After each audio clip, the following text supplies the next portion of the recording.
one group that's here with us this morning, and it's one of our absolute favorite groups for the work that they do, for the group that they target, for the people that they use to target that group, for the way they get the resources to get the people to target them, for every reason. We love this group. They're here with us this morning. Belize Camping Experience. You also know them as Harvest for Kids. Sorry if we have to bring that up too. Just these novel ways of reaching children and novel ways of getting the resources to reach these children. Alex Perez is here with us, and of course the co-founder and his wife Leah Perez is here with us this morning, and the media intern Osne Torres is here with us this morning. Good morning to you all, and it's a pleasure, and I know the Lord gave you this vision many years ago, and you're faithfully trotting it out. Good morning to you. Yes, good morning to everyone. It's 11 years. 11 years on it. And every year we get better. Every year we get better. But this year, I have to say, it got really, really good. Like you can tell that sometimes you see growth on especially on an organization or a Christian organization, you see growth. And as directors, we can see it. But when other people come and tell you there is growth, there's spiritual growth, there's leadership growth, the growth wasn't in the more people, but it was more into the leadership, and I think that is really good. So very encouraged to share that today. Amen. So a child 11 years ago who was 7 years old attending one of your sessions on the Bible is now a voter, is now 18 years old and helping to form decisions within a nation. This is why working with children is so important. And this summer, we're really excited to see some of our first campers are now becoming leaders, and we got to spend a lot of the summer with us, passing on what they experienced, and so that was one of the highlights. So we spent the summer doing day camps across Belize City. We gathered a bunch of youth from across our country, trained them. We had a core team of leaders that spent 3 weeks in June preparing themselves to help lead their peers. And then throughout the weeks of July into August, we sent out groups of 3 different groups across Belize City, into Hattieville, Boom, Ladyville, to reach out to the children in different neighborhoods there. Wow. So it was very, very tiring summer, but very rewarding. And so, any of those areas were the first time you were going there, or the second time? We've been going to some of those areas for 8 years. Yeah, like Raccoon Street, Genosha, in those areas. Like once we partner, again, you have to have that partnership. Has to be a long-term partnership. Working with children, you have to see them grow for 20 years for you to see that growth. We're seeing growth that they're coming to be counselors, but I can't wait for them to be board members and to really dream on that. First time we were able to do 2 different camps in Ladyville. We had connections to the Boom community, Barrel Boom there, so we did a new camp there. New partners in Hattieville, and I think about 1 or 2 new partners in Belize City itself. So I already yesterday was looking at the calendar for next year and planning things out, and we have room to partner with more people. And we're really interested to look for people who don't necessarily have outside support, don't have maybe a really strong children's program, but we can come alongside to help the helpers that they have, encourage them, and walk alongside them throughout the year. So our work isn't finished now. We're just going to take a quick break and then get back to it and continue preparing for next year and walking along this with those who will continue with the work. As you continue harvesting, where does the product go to?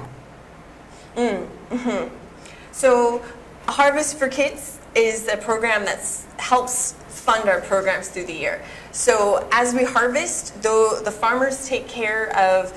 No. That harvest. There's lots of harvest. Yes, that harvest. The man switched by That harvest. Not that harvest. Not that harvest. Yeah, well, that's why, for the exception of 1 camp we did this year, we don't do any camps on our own. We partner with people who are working in the communities, so that when we leave, the main thing I tell our leaders, one of our main jobs is to make our partners look good, because we'll get to come in for a week, but those pastors, those ladies in their neighborhood, those ministry leaders are the ones who are there every day, building relationships with the kids.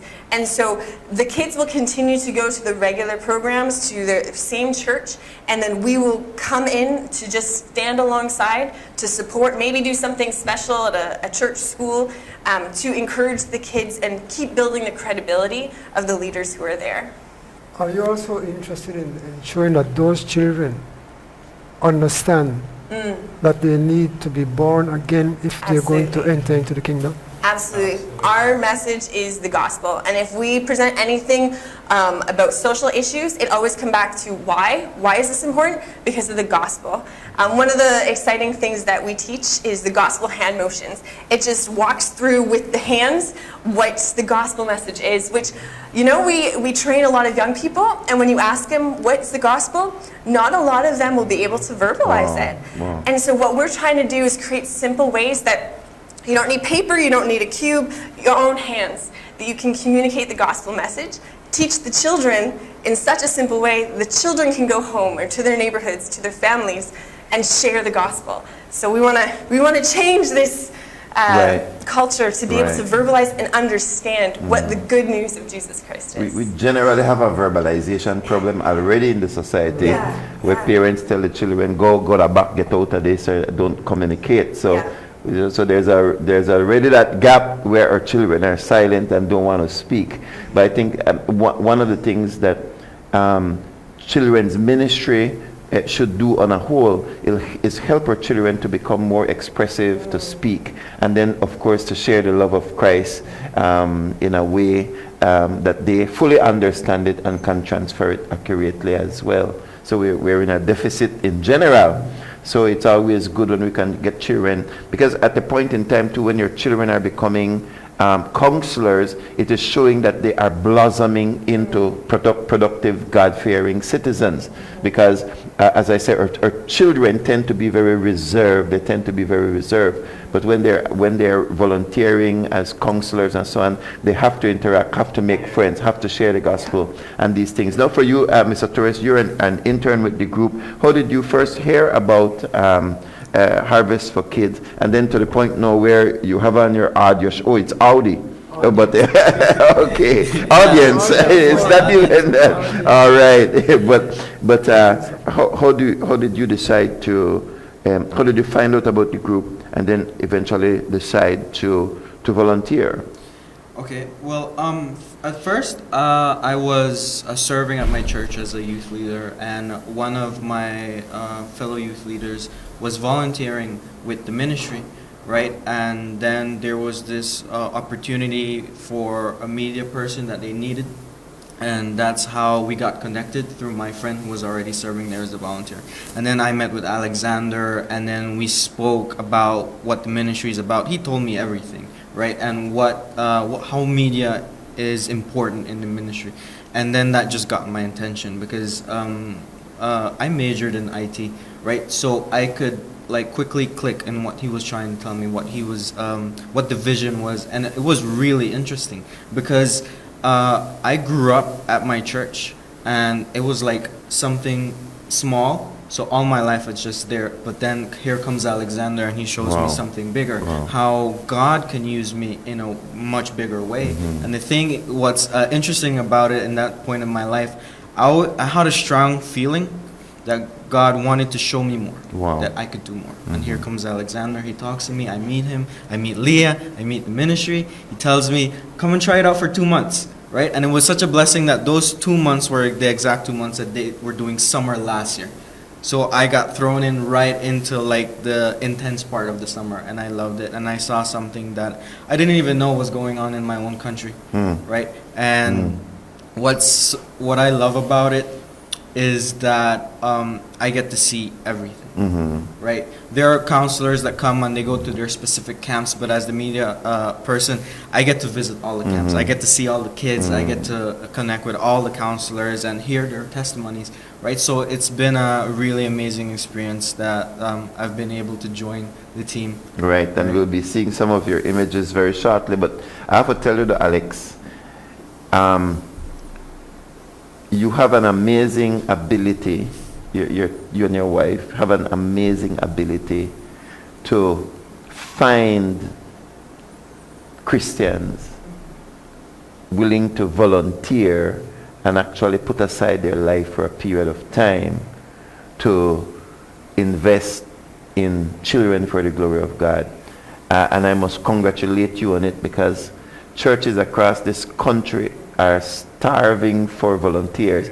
And some of those potential volunteers may be literally sitting in their pew already, but for some reason they're preaching to them, but not awakening in them that desire or something. They're not connecting the dots or something, because every time you come you bring another volunteer, you're showing off here now, but you're not a show off. It's just a joke. But essentially you have right, he has a handle, But he is showing off the results of his persistence. That's right. One of the things That's is, a good thing. I don't want to take the credit for it, but I believe that if you're running a ministry or a church and you create that environment to produce leaders, to encourage and to build someone up from where he is and to take him to his full potential and more beyond what he's doing now, he has passed beyond what we could ever do. Right. And so what is happening is that this year we had 74 young people to come and volunteer. Right. And they wanted to See, when most people talk about 74, it's because they're taking them to camp. They're just going to. You're actually, these are actual leaders. These are missionaries. These are guys that are giving their summer, giving their jobs. Some of them have careers, and they decide, you know what, this is what I want to do, and we don't pay them. The only thing we do is to give them a good plate of food, a good place to rest, because we work them really hard, and a good leadership, Christian leadership, for them to go and shine out there. I think part of it is maybe sometimes we try to make it too easy, but we have a really high standard. And I think when people are forced to accept that standard and are willing to do it, then they surprise themselves, and it attracts other young people. What's the standard? Everyone must participate. There's no one standing on the side when we have activities. We have intentional time in the afternoons where you have to prepare for the next day. Because we're splitting into 3 groups and going to lead camps, there's no room for anyone to hide. So you're involved in leading a small group. You're involved in the skits or leading games, things like that. But even in our community, we confiscate all of the phones Sunday night, and they don't get them back until Friday. We have mandatory devotional times. And no, we can't force anyone to have a spiritual life, but during the time that we're with them, we make it known that we want to help them create some positive habits. And this year's theme, Audience of One and Remain, that every week we were hammering that. Remain in community, remain in Scripture, and remain in service. And so that is our desire, to give them the tools they can continue that. You remember Nicodemus, right? Pardon? You remember Nicodemus? Yes. He went to Jesus and inquired.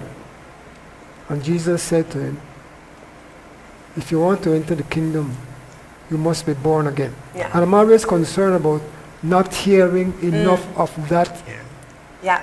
in these. Is it our young?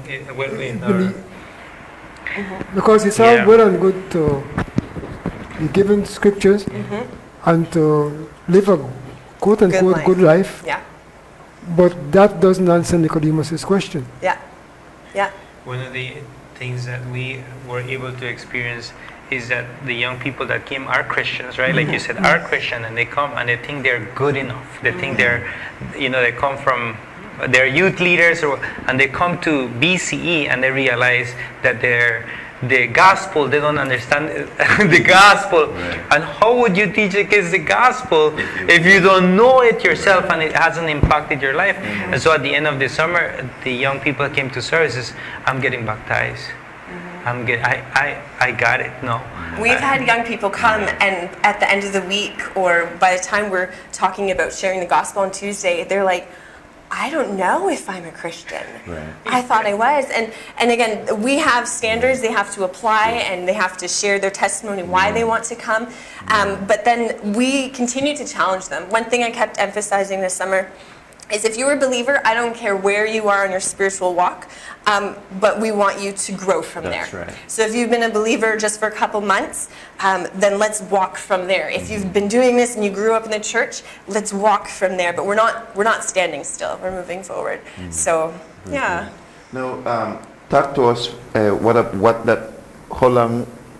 How intense was it? July and August. Yeah, July to it mid was, August. all of July and like 2 weeks in August. It was very intense, and they mentioned, the first 3 weeks is for the core team. They receive a training, right? The team building training workshops about how to connect with the kids and all the lessons that they'll be teaching and how to connect everything to the main message, right? Which is the gospel.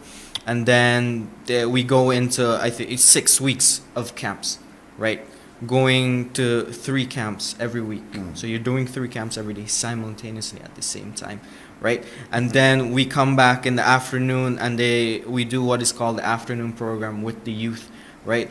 Because there was always this saying that how can you give to the kids from an empty vessel, right? So we always try to be there for the young people, try to help them in that aspect, right? Through many activities that we do, right? Because they're young people, so we have games, right? We do games, we do campfires, we do worship nights, we do prayer groups. We split at the beginning of the week. We split them up in different groups, so that they can have someone to do devotionals with every morning, right? And then even in their devotional groups, that sticks all through the week. So they have like this bond that they create with the core team leaders, right? And there's this relationship of intentionality that they want to be able to open up and share what's going on in their life, right? And how that they really want to grow. And that's something that really impacted me this year, because I really saw it like come to life this year. Like the girls were connecting with the core team leader girls, right? And the guys were connecting with the guys, just trying to be open and like just wanting more, right? They want to grow, they want more of Jesus. They see what's going on in the ministry and they're like, I want more of Jesus. Wow. I want this feeling. So right? it's 2 things happening simultaneously. Too intense. Yes, Too too intense. intense. The morning and then the evening. And so if you ask us, like, we know you get up from 5 in the morning and we're the last one to go to bed, 10? Sometimes Austin went out 11 because he's the media. He has to make sure he organized. But it's hard work. It's hard work. Like, let's take a look at some of the images. Or do we have a video or just what we have so far? Well, we just have some slideshow. It doesn't really have any audio, Mm-hmm. but it's just some images of what's going on at the camps. These are just main images of small group activities that go on at the camps, just to get all the kids like really involved and about what's going on. We have skits. Like, it's just different parts of the program that we have on the summer camps. Like this one we're seeing is under a tent and outdoors. So some are indoors, some are outdoors. Some are indoors, some are outdoors, some are like in really open areas. So we just put up a tent and the kids go right there. somewhere in the middle of the street because there's no room for them. So hundreds and hundreds of kids. How many kids would you say you impacted this year? We reached 1,050 different children over the course of the summer. Right. So Yeah. this is a summer program. Yes. So what happens between summers? So our interns and our full-time staff go back to those communities and meet with those partners and help them if they need assistance in their after-school programs as much as we're able to offer. We begin preparing for the next summer's curriculum, and I brought this year's curriculum. It's adapted from a theme of a group that was a camp in Canada, but we kind of revamped everything so that it's relevant to our culture and our children. And it's something that now that we're done with it, if people want to reach us through our Facebook page, we're free to share. We can send soft copies of all of our booklets, and I even have some leftover supplies that if anyone's interested for donation, we've got some extra donated t-shirts and booklets and all of the supplies except for props and costumes for the skits that we would love to make available and to share, because we really do believe in the vision of beliefs changing beliefs and engaging everyone. So then we prepare for next year. Our people who are in the youth department, they go back to the youth groups where our volunteers came from, follow up with the youth, and alongside their youth pastors, encourage those people to continue in what they learned and experienced. And we expect that if you came and volunteered with us, you go back to your church and you get involved there. And we hold them accountable to that as much as we can, because they are changing beliefs through Jesus Christ. So we keep ourselves busy. You go back to your home church, or what happens now? Well, the intern program that I've been a part of, it's been going on for a whole year, right? So like during the week, I'm at the ministry and I'm serving, and then on the weekends we get the opportunity to still go home and back and serve at our home church, right? So I'm still a part of the youth leadership at my church, right? And what I love is that everything that I've learned here at the ministry has really empowered me to take those tools and then use it there in my church, to maybe use media at my church to promote a lot of things, or use the intentionality to connect with boys better, so to connect with the youths in my church, right? So it's really like, in my head, it's like a partnership that just works together. Is this right? helping you to see ministry and yourself in ministry and doing ministry in the future? Yes. Before I got here, I got this desire in my heart that I wanted to serve God full time, right? And I didn't know what that looked like, right? And then I came here and I loved it, and I've come to the decision, this is what I want to do for the rest of my life. Amen. How that's gonna look 10 Right. years from now, I do Right. not know, right? But I know this is what it looks like now. Amen. So it has given me the passion that yes, I do want to serve God, like Amen. 24/7. Amen. Can't get better than that, guys. You know, Wesley is one of 7 amazing young people that, more educated, capable of doing what we do, and to walk among with our young people that, like you said, the gifts are in the church. They are there. But how can we as leaders and help the church, to take them to the next level? And then one of the things I keep saying to our staff is that we bunk leadership, we double the leadership this year into our staff and into the young people. Next year we got to triple it, because what's happening is that we need leadership, Christian leadership in our churches and in our ministries, for us to find an Osni. It's a miracle. It really is, to find men that the desire is there, right? But then to foster and give him that opportunity, it's still hard for us as believers in Christ to leave aside the world and to follow the Lord full time. How do you get the unchurched person in church to appreciate your program when it comes to evangelism? Because there are people who go to church who are not a part of the church, and they're there. So how do you deal with that? With those outside the church? I think as a parent myself, if someone loves on my children, it's hard not to love them back. And so I think children are a unique open door, that as we go into the communities and we show love and patience and compassion and bring out the best in some of those difficult children, and really make an impact in a week's time, as much as the Lord allows, then I think that gives us credibility to speak into the homes and the lives of the people outside the church in our communities. So I think there's a unique gift that comes with working with children and loving them. How many homes have you been able to enter into as a consequence of your program? I sometimes I have to be careful where I go, because I actually stop coming late nights, because once you, especially where these camps are happening, one of the things that we really stress in camp and also after camp is to love those kids, is to love. There's not enough love in our city right now. We need to really love. And so I can tell you, I can go and buy my meat pies, and sometimes I got to hide, because the parents are coming out of those kids, from gang leaders, from regular people. And it's, for me, for us, it's really hard. Like the impact is when you start reaching kids at this momentum, like it's a small city. the impact is really huge into the parents' lives. Right.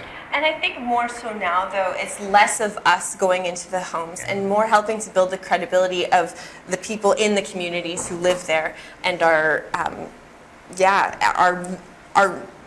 there constantly. So it's more of our partners who continue to build that relationship, because we go home at the end of the day and at the end of the week, but it's those ladies and those leaders in their community that are there So consistently. what happens October, November, January, February, March? So we have the September, and September is where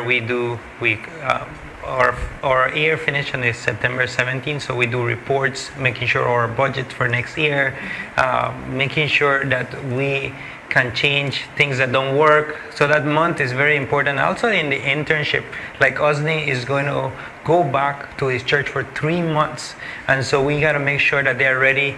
How we are going to do it, that he can see ministry not just with our organization like us, but literally see the real ministry when a pastor is by himself or with his wife. You know what I'm saying? Not that we are an organization, but a church is different from how we are functioning. And so that's one. The other one is the intentionality, like Leah was saying, the partnership. How are we going to work with our 15 partners? What type of training? How are we going to encourage them? Because if you notice, if your Sunday school teacher is teaching while the pastor is teaching the sheep, the Sunday school teacher doesn't get enough spiritual food. And that's one of the things that we've noticed, is that we are a huge encouragement for those people that are committing to shepherd the children. So apart from that is also the move from this organization where we're leasing a piece of land where we have to move on to another place. And one of the things that we had the privilege this year is that we had another camp which happened right at the base, where families that would not send their kids to Genosha or to Majestic Alley, you know what I'm saying? We opened the room at our base that they can bring their kids, and that, you want to talk a little bit about that camp there? Yeah, that was different. So the kids were coming to us this time, and it was definitely a different group of children. So the different business leaders of the community who wouldn't send their kids to a camp in the inner city had a place to send their children. And there was a fee for that, but there was some extra things we were able to offer because they were coming to us. And so that fee helped us pay for materials, but is also helping us pay for the free camps that we offer the rest of the summer to the children who wouldn't otherwise have an opportunity to go. And it's the first time you did something like that? The first time we did that one, yeah. It was really neat. It was really neat because there's some places that if you live in this neighborhood, you don't want to send your kid on the other side. But we see the room for that. We see there's a lot of families that their kids don't go out of their homes. They're functioning families, father and mother in those homes. But also you can tell that they have been looking for something like this because it's a Christian organization. So they are Catholic, they are Presbyterians, but they have left the faith and now they want that for their kids. So it's beautiful. So that's one. We are really, the Lord is really blessing us with volunteers like Osni, and we believe that we need to train more volunteers. We need to really train more young people, that we would have so much that we can say, hey, church, because we really need. So one of the things that we need to work this year is, like I said, we banked double in leadership. This year we need to triple that leadership in Austin, because if we create a team of 6 of us, we can have a greater impact. There's so much 2 of us can do. But as a Have you seen any change in a family where the parents are not Christians, but you're dealing with kids, and because of your interaction with kids, that parents have come to understand? I'm not even talking about being born again, to better understand what this relationship with God is through Jesus Christ. The next time it would be good to bring a club leader, because they're the ones who see that fruit. When we have the harvest for kids, we have to be careful where we go and pick kids, because the club leader have won the favor of the families. And when I go to the farmers, they say, how do you pick up kids just like that? Because like Leah said, because through the child, you have been able to get to the parent. And it's powerful ministry. It's not one of the best ministries. It's one part of ministry that is, you can get into the home by reaching the children. Yeah. All right. Wow. Thank you guys so very much for sharing with us. That's like a report to you all too, who support and want to support, and the churches, of course, that pray for Harvest for Kids and also for Belize camping experience. I want to say also that working with children is an absolute pleasure. You know, they're so small that it's so easy for the church structure to miss them. They might have VBS or Little Sunday School, but they're just seeing them as the children of the parents. And we have to find something for the children of the parents. But children have a soul. They need to be saved. They need the gospel. And they need that attention. They need to be sown into as well as watered. All right? For me, it's an absolute pleasure when my children recognize that this is my church. It's my God. I am a believer. Not my parents. My parents, they're doing fine. They're Christians too. And this is their church, but this is my church. This is where I go. This is where I come to know about God. And this is where I can participate in the things of God. So we shouldn't see our children as just a part of what church is. They are the church as well. They are the church as well. And so these kinds of ministries and activities, I want to encourage the pastors, especially of those partnerships, those 15 partnerships, work with those children through the year with intentionality. Work with those children with intentionality, and the fruit will be lasting. Some closing comments from each of you. Mr. Torres, we'll start with you. Well, I think for me, I know for me, it's been an amazing year in my life. The amount of spiritual growth that I've received in the year serving at BCE has been amazing when it comes, and it's not only in the media area, right, but also in my spiritual life, and when it comes to being a leader as well, how to be able to be empowered, how to be able to be taught to have like that teachable spirit, and how to learn to empower other young people, right?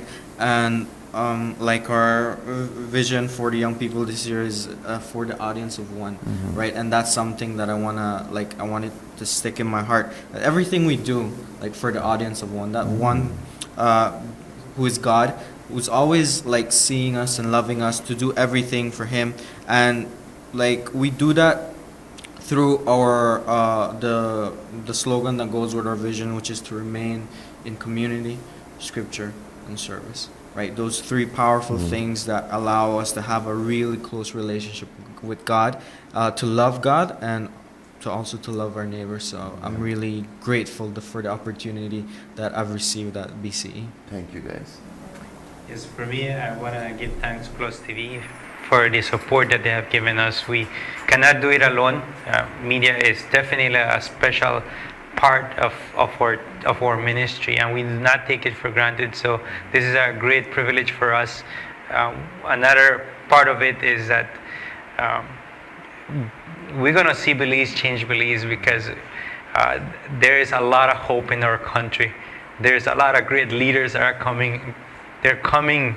Yeah, there is hope. Right. And I just want to say, to everyone who supported this, it's a great privilege to serve my country and my people and my God.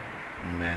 Amen. And we are excited to see, what God has shown us this summer through ministry. But we, again, with our vision, Belize Changing Belize, we want to also shout out to the many other organizations who were hard at work. We've seen in the last couple of years, even local churches send out groups to other parts of the country to do children's ministry. We've got some other great organizations that we're friends with. Word of Life does a great work with the youth. Right. CEF has a special place in my heart. As a child affected me, and they're continuing the work on there. And so it really is going to take every Belizean where God has put them to serve. And so big up on you guys and completing the summer that way. And stay strong, get some rest. Get some rest. Yes. All right. Thank you very much. We'll take a break. When we return, our conversation continues. And thank you guys very much for what you do, and keep working for the Lord. The Bible says that we do not, but we should not become weary in well-doing. We might get tired, but don't become weary in well-doing. So for in due season you will reap if you do not faint. So let's not faint. Let's hold each other up, encourage each other, and walk with each other, and we'll see the fruit. Belize will take a break, and we'll be right back watching Rise and Shine on Plus TV.